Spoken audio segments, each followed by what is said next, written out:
Hi, I'd like to welcome everyone to this month's Chat with Dr. Dan. Let me tell you a little bit about Dr. Dan. He is a practicing psychologist and therapist with more than 40 years of experience. He's best known as the host of Voices in the Family, which is a weekly radio program heard on WHYY-FM, Philadelphia's NPR affiliate. And he's also the author of many books, including the title The Wisdom We're Born With. So I'd like to now bring Dan into the conversation, and let's get started. Hi, Dan. Hey, Julie. It's good to chat with you again. Yes. And did you have a happy Independence Day? I did have a happy Independence Day. It was a very relaxing time with my family. You know the funny thing about Independence Day? That we declared our independence from England, and we're highly dependent on England and vice versa. So, are we independent or not? And that's what raised these questions in my mind. And so, what does it mean to be independent? And I ask this also for, there's personal issues for me. As I age, I'm needing my nurses more and more for more things. I've given up driving. So am I less independent than I was? I'm still the same person as I was. I need my nurses more. But does that make me less independent? I don't know. So this is the discussion I want to have. Julie, let me read what I posted in the chat room about what the Center for Independent Living says about it. I thought it was really interesting. This follows our lives as disabled people, the issue of independence. Independence is being able to control what we do, how we do it, and when. Independent living is to do with the degree of control that one exercises, not what I can do physically for myself. So what does independence mean to you? Julie, we heard, we just lost the great thinker and Nobel Prize winner, Elie Wiesel. And, he writes, in the Holocaust, he was independent.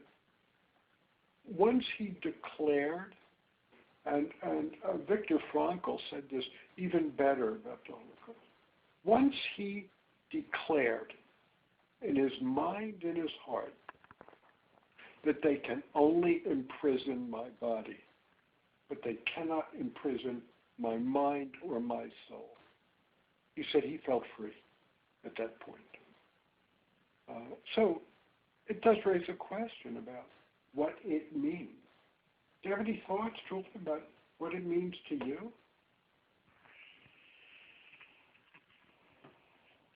It's this whole freedom that we enjoy as Americans. But not only that, but it's also freedom to speak what's on my mind or share my thoughts or even travel around. You just used two words interchangeably, independence and freedom. Mm-hmm. And they do get spoken as the same. Do they mean the same to you? Now that you say that, no. No? No. Hmm. They can. I mean, in my context that I just said, but if I do a deeper dive, no. Well, let me see. I could say I am not free because I am, quote, confined to my wheelchair. or I am, quote, battling spinal cord injury. So I'm not free in that regard. And I'm certainly not independent in that regard. But at the deepest level, what does independence really mean? Is it an emotion? Is it a sense of freedom inside? What is it? Is it a situation or is it an emotion? Big difference, between those two. I do want to mention, too, all of my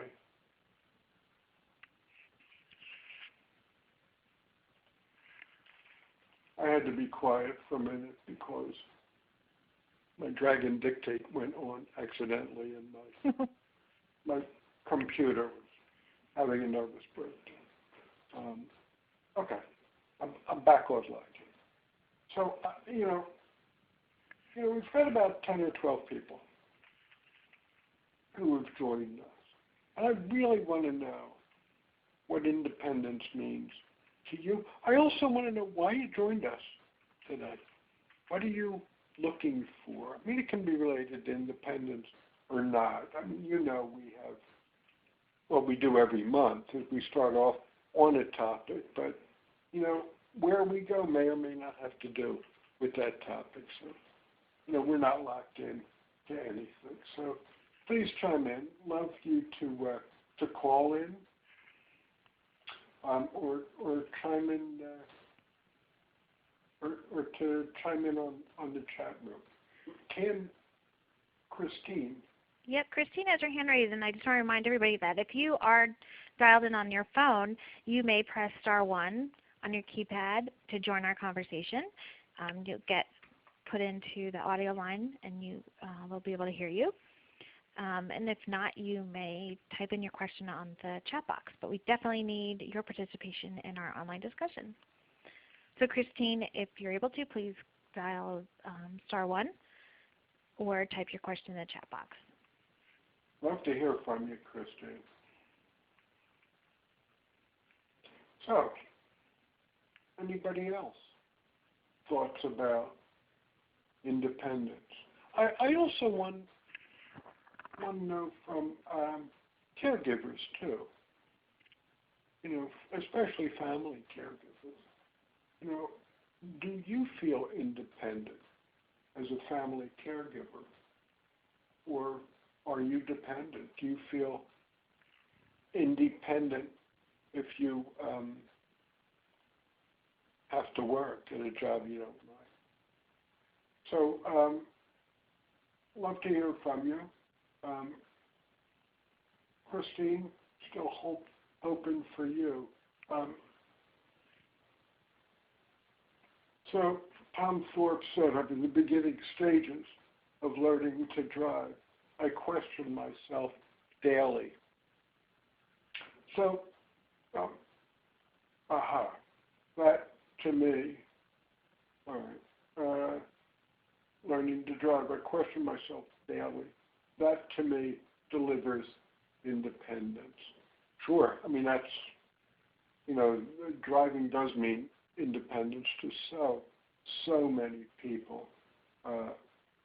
It's agony when, adults have to take keys away from their parents. I mean, it's a battle, and it's a tremendous loss to people who are aging. But Tom, I didn't understand.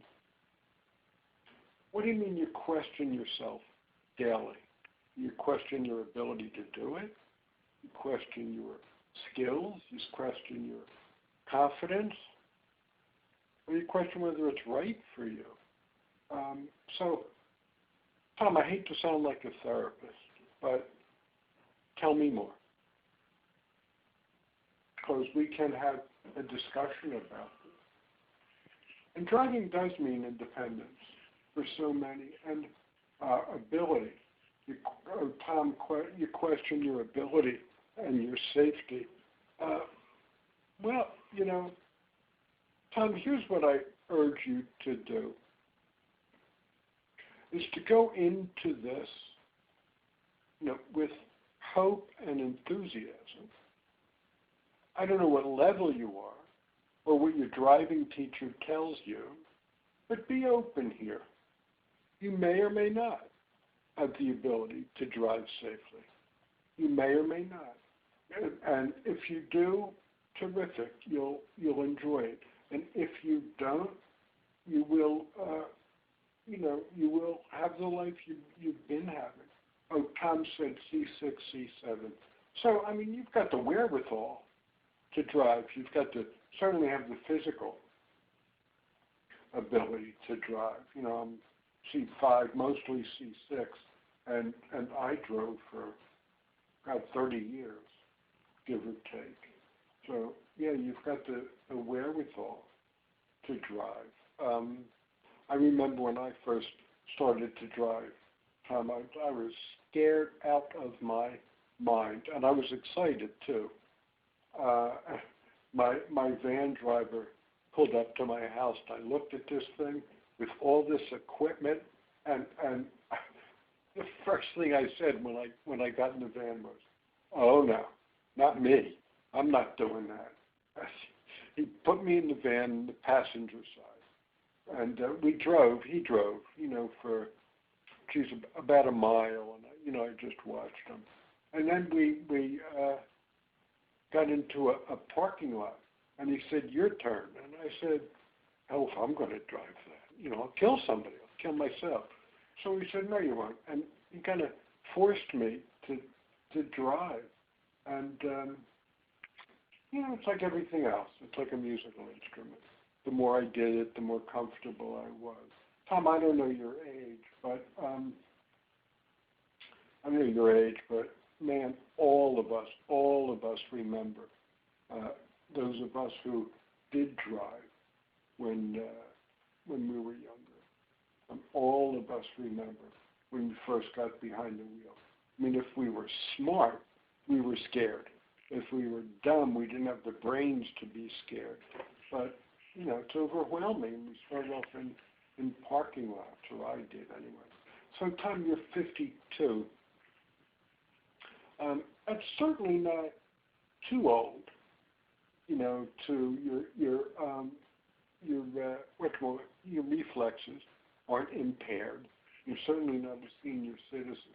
It's been 17 months since your accident, and that's about when I started. That's that fateful story of, that I told you about when my driving instructor came. I have to rush to the end of this story because by the time we were taking our last lessons, I probably shouldn't say this, but by the time we were finishing our last lesson, he was, I'm a Philly guy, so we stopped and got a soft pretzel, or he did, and he was feeding it to me, and I was learning how I could, eat soft pretzels and drive at the same time. And, I maintained that skill throughout my driving career. So it is scary. I don't know if you have tried it yet, but, fear is most of the time, fear is worthless.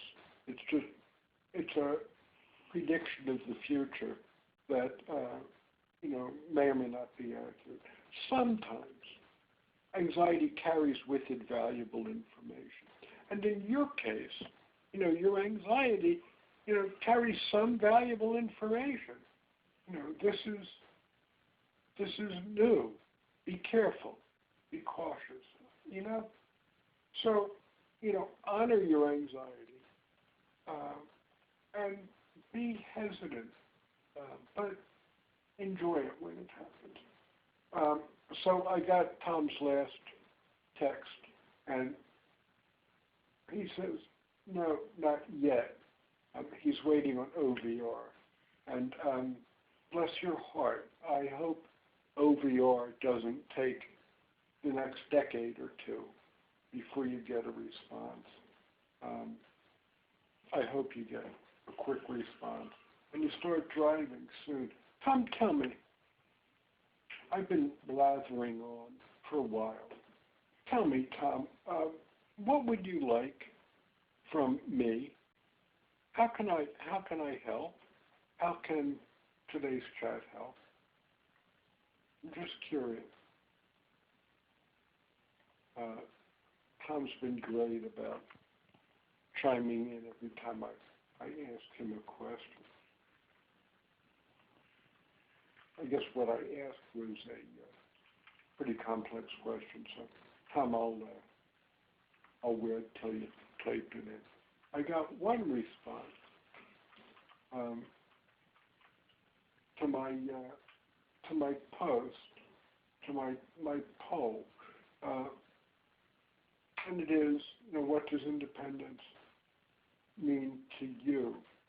And the answer, one person said, independence means everything, and I have none now. That's kind of heartbreaking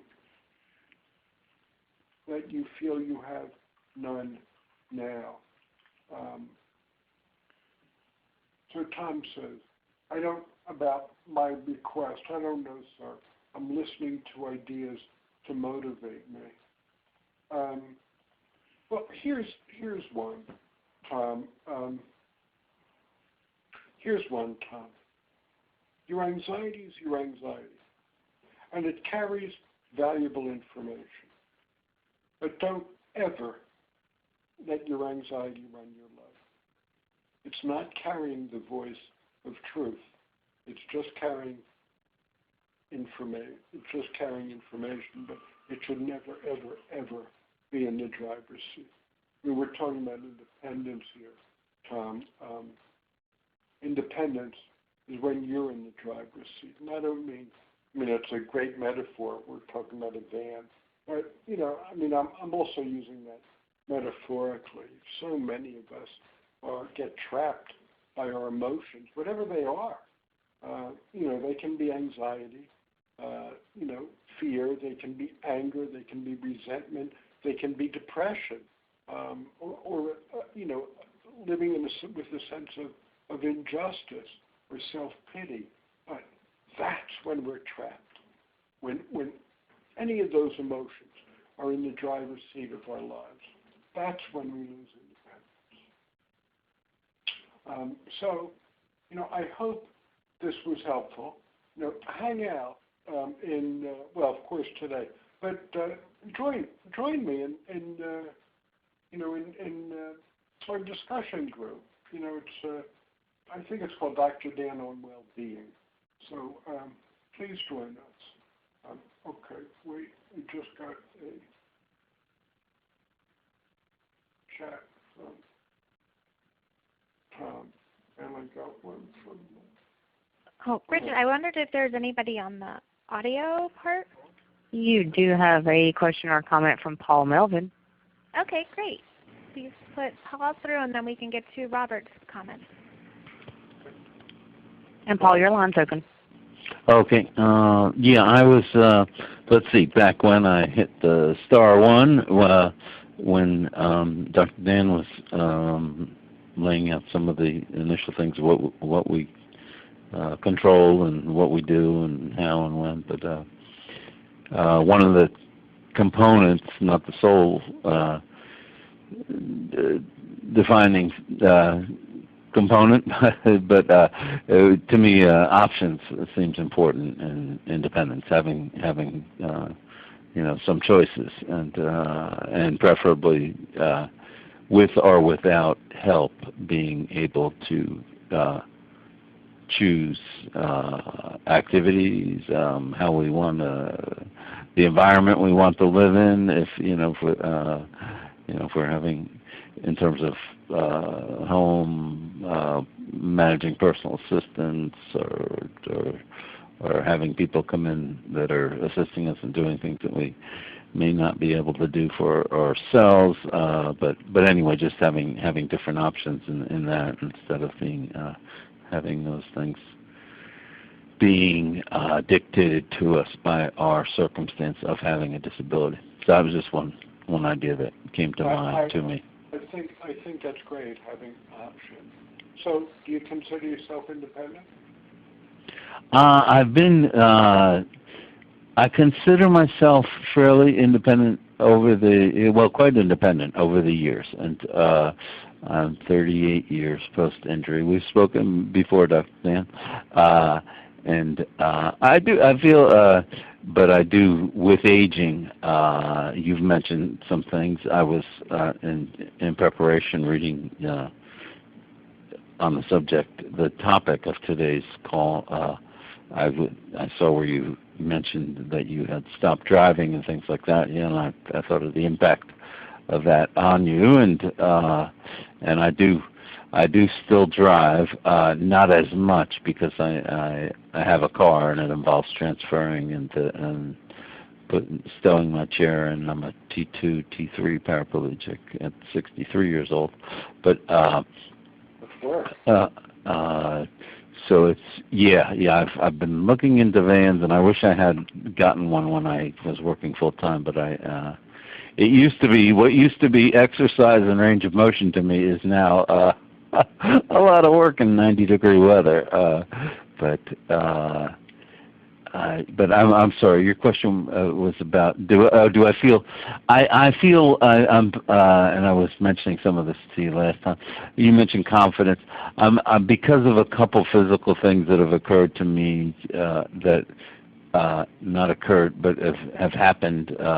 Taking a fall and getting fractures in both legs and having rods put in, which I've managed pretty well. That was about 10 years ago, and I had to stop working full time then. But overall, most of my disability journey has been of the 38 years. I would say about 28 of them were quite independent. Yeah, I didn't really stop to think of it being anything other than that because I was injured at 25, and I had a 6-week-old son, and just got on with business pretty quick. And now I feel in more recent years that that I'm have to slow down from physical. But there have been some good lessons in it that everything used to be just kind of, if I couldn't do something, I would just that was. I guess it would be along the lines of independence. I would just double down and work harder at it. But I realized after a certain point, breaking legs, different things, that I needed to take maybe a little more of a Buddhist type approach with it or something like that. That approach worked well for a period of time and an age and a chapter in my life.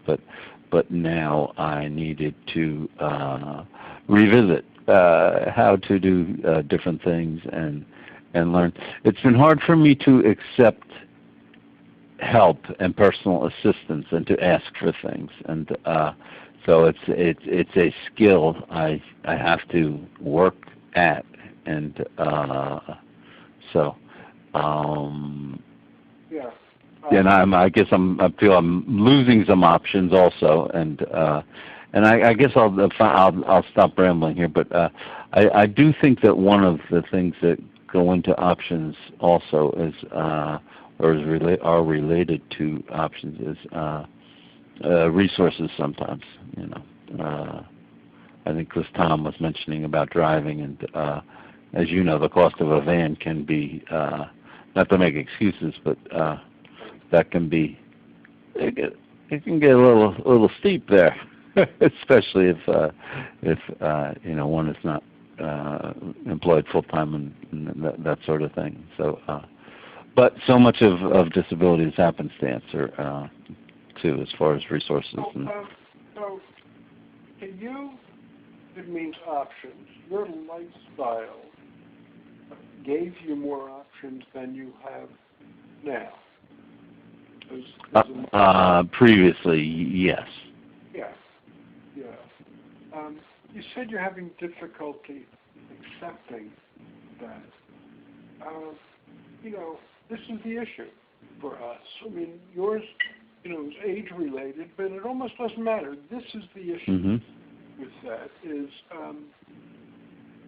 what do we do when we lose our, quote, independence? How do we let go, and how do we live with the result? I got to tell you, Paul, that, when you look back over your, what did you say, 38 years? Yes.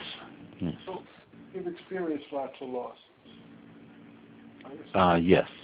And everything you've lost, every time you've lost independence or something you thought that you couldn't live without, every time, you wound up not just through it, but you reclaimed your happiness or whatever mood you had been in, your baseline mood, after it was done.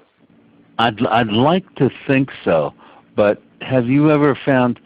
Sometimes I have felt like with medical things or disability-related things that, like, gee, I've rebuilt my life from some pretty significant things, like sustaining a spinal cord injury, surgeries to get rods put into a broken leg, colostomy surgery that kind of got botched up with in a hernia, and it's like I don't know how many times I can keep bouncing back and rebuilding or having the having enthusiasm about it. Here's the answer. I'm tired, Dr. Dan.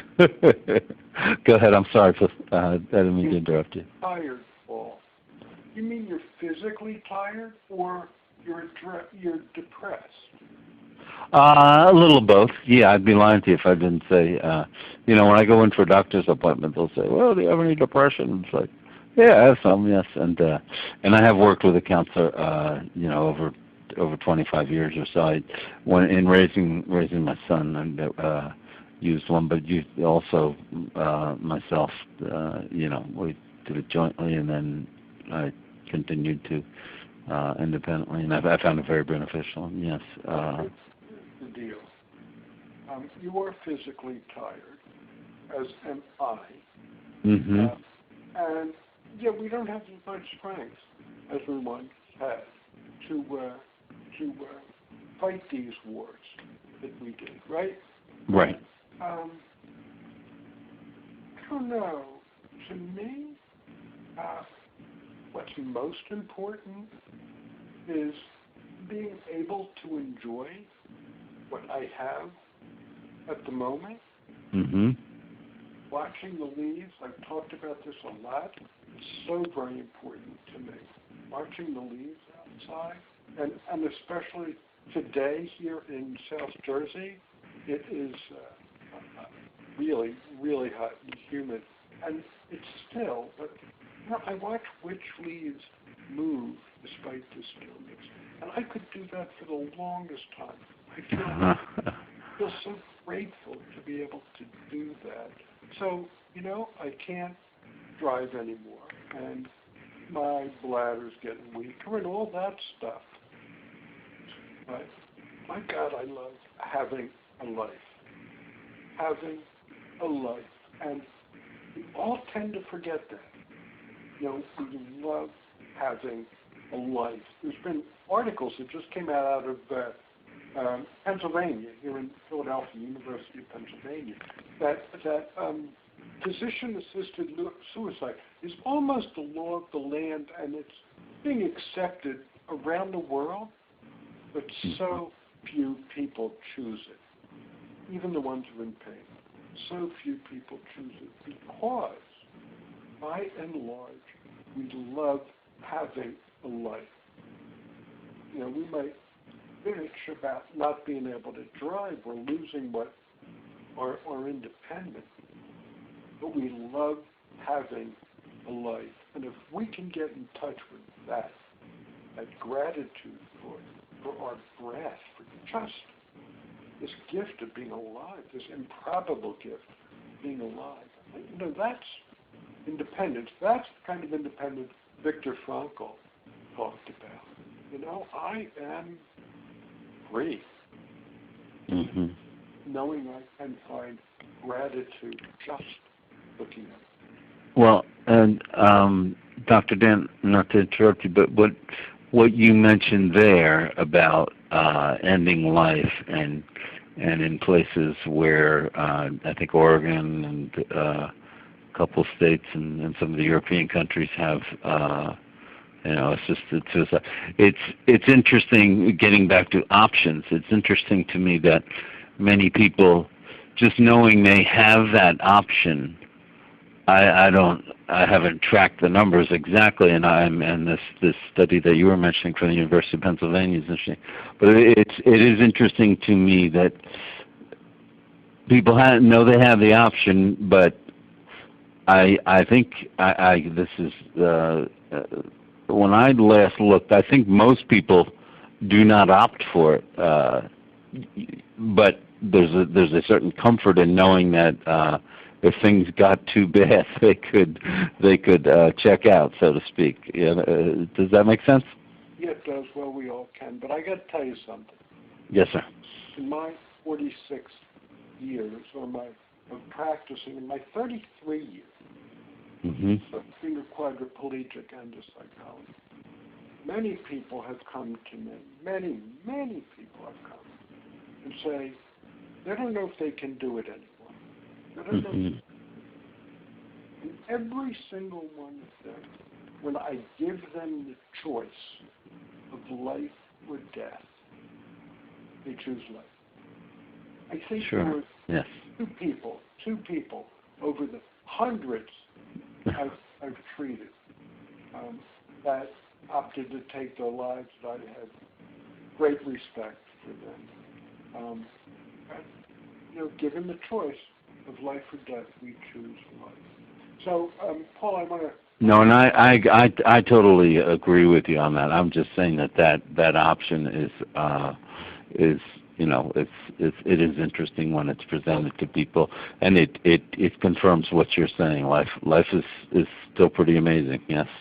So we'll end our conversation right where we began it, and that was options. Independence is having options. So thanks so much for calling in. I enjoyed our conversation. But Thank you. Back to poor Robert Rubin, and I haven't even gotten a chance to read his text.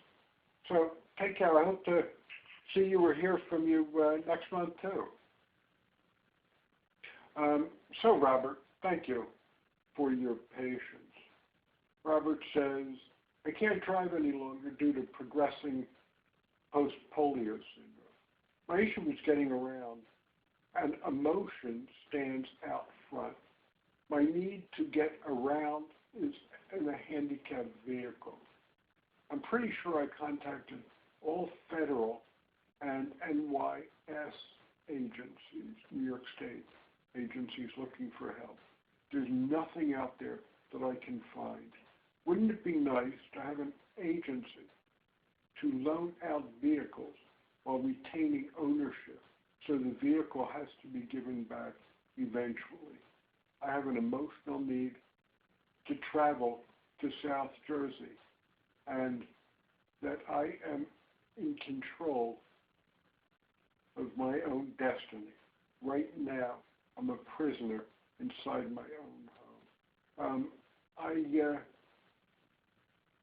I appreciate your saying that. I do want to know what you are doing and where you have researched. I know you're looking for a kind of a lease for vehicles. I've never heard of that. I know there's plenty of cabs, and I know there's plenty of rentals, but they can be pretty expensive.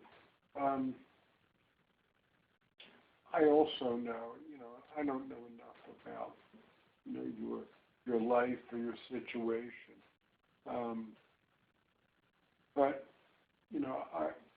also know there's plenty of used vehicles around that, you could get someone to drive for you. I'm fortunate, and in a way I feel blessed, and in a way I feel guilty about this. But I've got nurses that drive me. And yes, I've lost my independence. I've lost my privacy, but I can still get around. Do you have resources? People who can be with you, talk to you, number one. Number two, resources for things you can do at home and make a contribution to the world. I don't know if you're doing that or not. But, what's important here, I think for all of us, is, a sense of well-being. And, those are emotions, those are bodily sensations. But, you could imagine, maybe the Dalai Lama can do this, but carry a sense of well-being into any situation you find yourself. So, if you are home and you're unable to find options, which personally I have trouble with that, and I hope Julie can get you in touch with some resources or people you might be able to have a conversation. But for the moment, you're home, and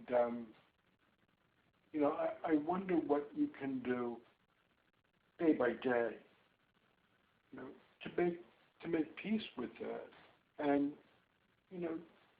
to do things that bring you joy, that bring you satisfaction, and hopefully you will find some resources. I'm so sorry to hear that at this stage of your life, this has to happen to you.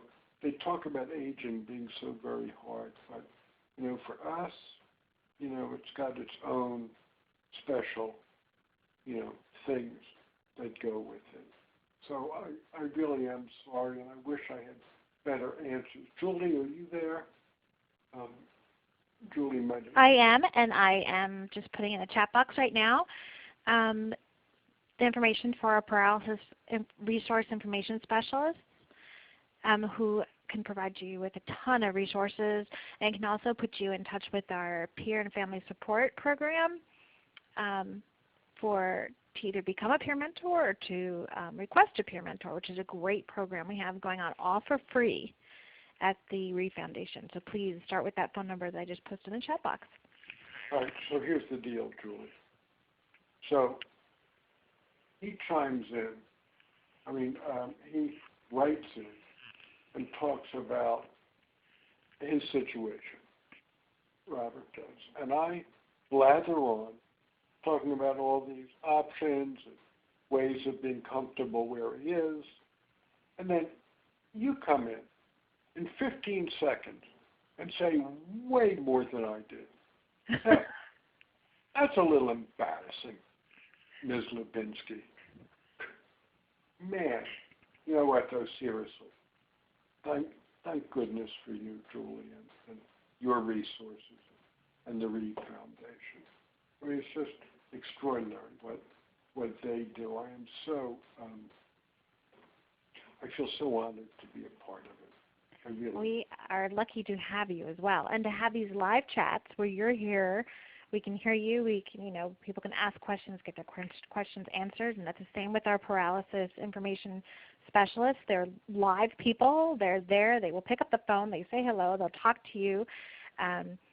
So, I'm glad everybody's taking advantage of these free resources through the Reeve Foundation. So, here's one answer on my responses for what does independence mean to you. It's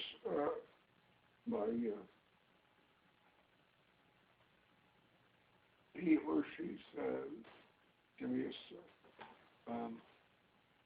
It means being able to do the things you want to do when you want to do them. And I can't read the rest and how I would imagine. And I'm getting there. I find that life with a spinal cord injury slows down one's independent spirit. That's interesting that you use that language. Independent spirit. What is that? Is it is it kind of an energy, kind of a life force? Is that what an independent spirit is? Is it related, I wonder, to spirituality? Or is it related to desire or hope to be independent? I don't know what an independent spirit is, but if you are a spiritual person, whether you're religious or not, if you are, then, isn't the spirit always independent? I mean, freedom to think and feel what you want to feel, freedom to say what you want to say, freedom to tell people what you want. That's an independent spirit. It's a sense of freedom. But, independence, we can't do what we want to do when we want to do it. I don't know if you're newly injured or not, but, oh my God, that frustrated me no end. Sometimes I raged. I would pound on the arms of my wheelchair, or sometimes I would feel I just gave up and cried. It was so awful, those early years of adjustment. And if you don't mind, I'll tell you a story that right after my accident, I had, we actually read in books, and I used to turn pages with a cuff on my hand and a pencil turned upside down so the erasing's down. And I was turning pages that way in the hospital. I was getting pretty good at it. But I was still not happy. I wasn't proud. I hated it. All I could do was feel self-pity. This is how I had to turn pages now. I remember saying, I just wrote a 300-page doctoral dissertation, and now I've got to use a damn eraser to turn a page. So I was among the best when it comes to self-pity. And then 2 years later, I was in my office, and there was an article on my desk that I wanted to read, and it was paper-clipped in the upper left corner. And, I wanted to put it on my lap, and it just started to slide down my leg.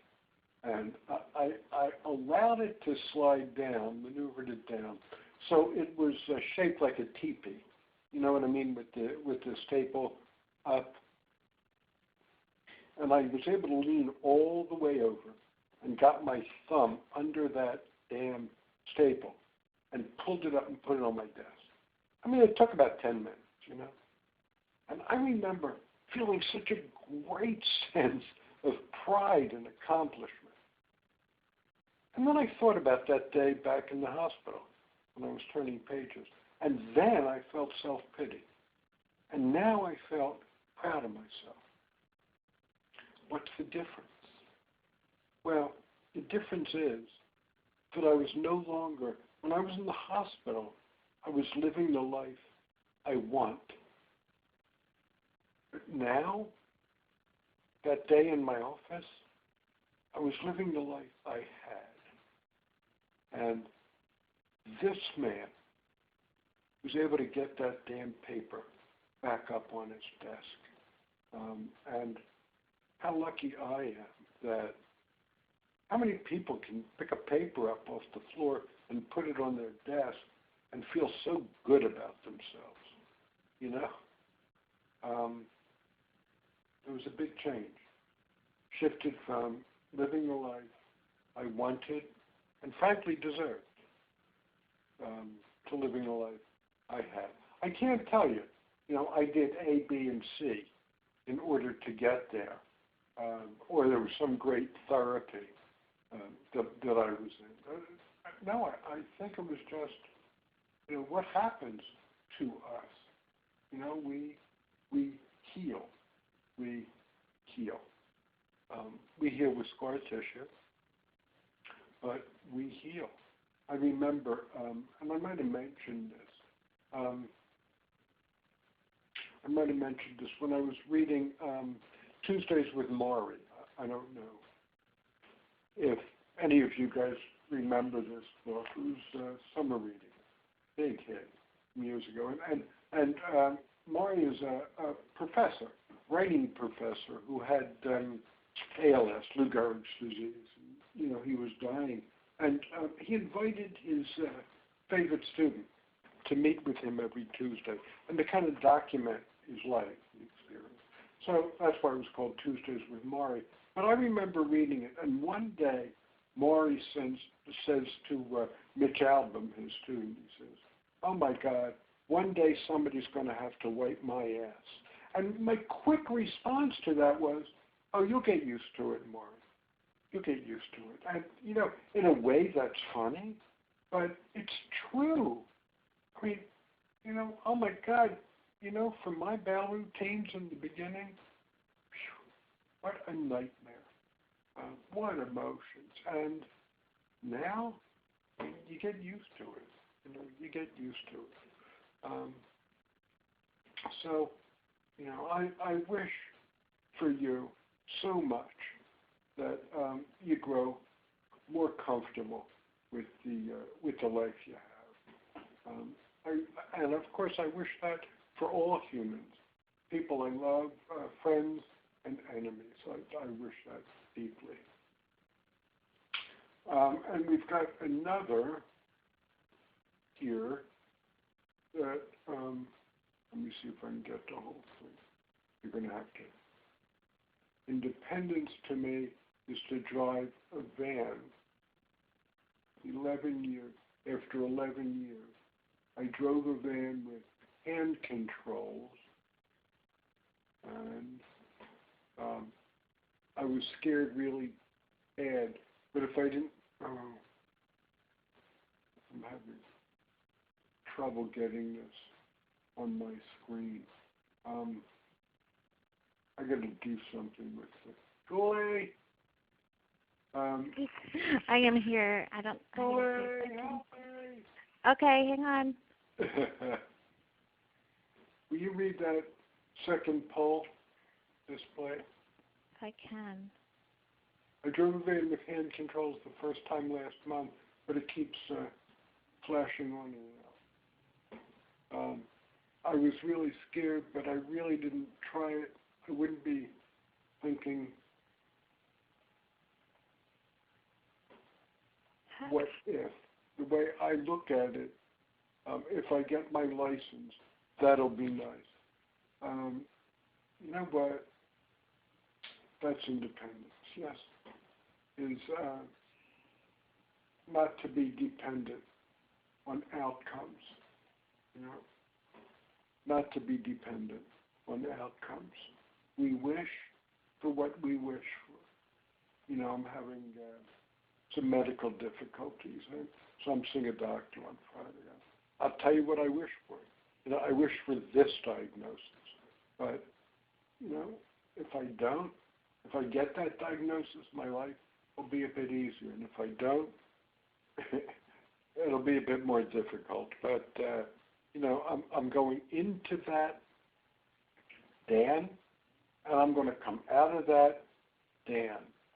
And so, I know me. So independence is not telling myself, if this happens, then I'll feel one way. Independence is an emotion. Ultimately, it's an emotion.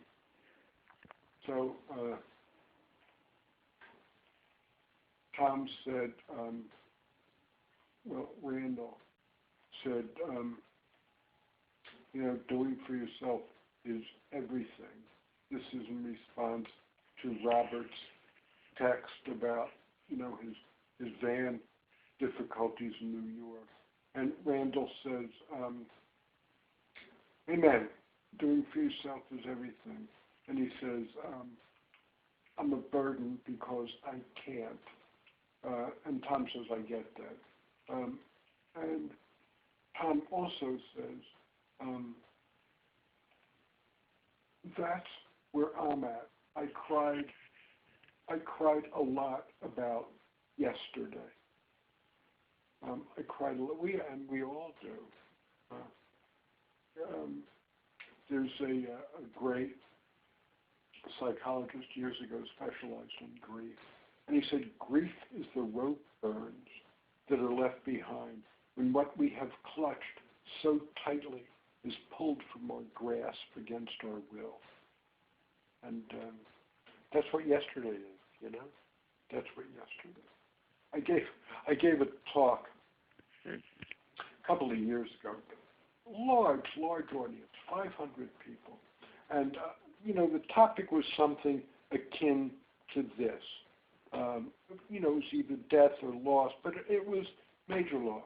And I said to this large audience, I said, given the size of this one, I said I wanted to begin with words that were never spoken before in this way. I said I thought hours and hours about them, and finally I penned these words down.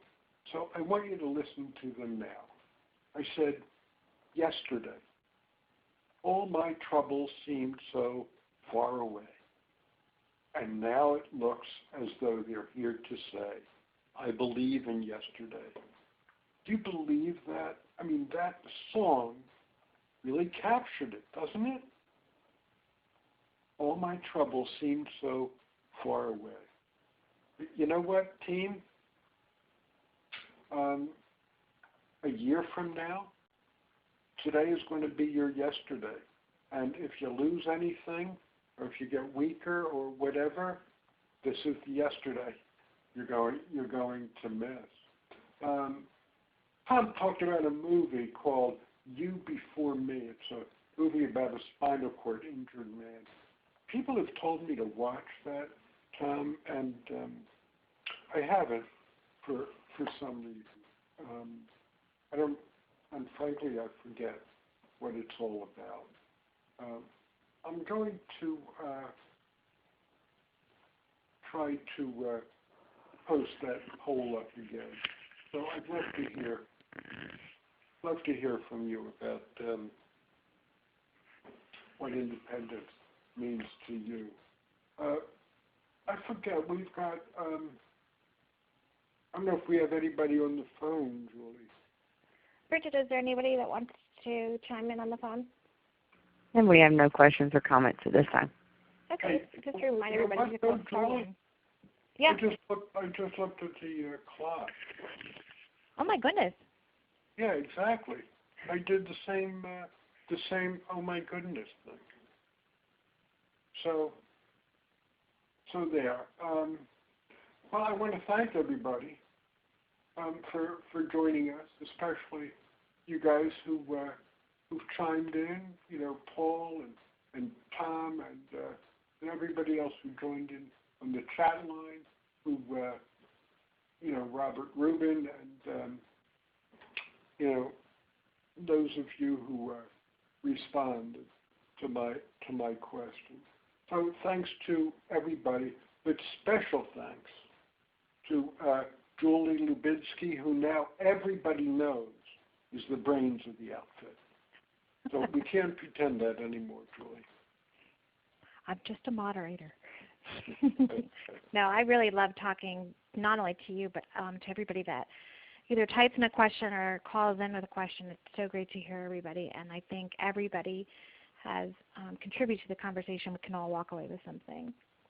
It's a real pleasure and an honor. Thank you. Thank you to Julie and to all of you. Thank you, everybody. Thanks for joining us this month. And a reminder to go to the community. If you have an additional question for Dr. Dan, you can go to christophereve.org/Dr. Dan and join our online community. And he's there every Wednesday to answer your questions. And he helps on other times as well to answer all your questions. And we'll see you next month on our chat with Dr. Dan. Thanks, everybody. Have a great day. Bye-bye. And thank you. This does conclude today's webinar. You may now disconnect your lines.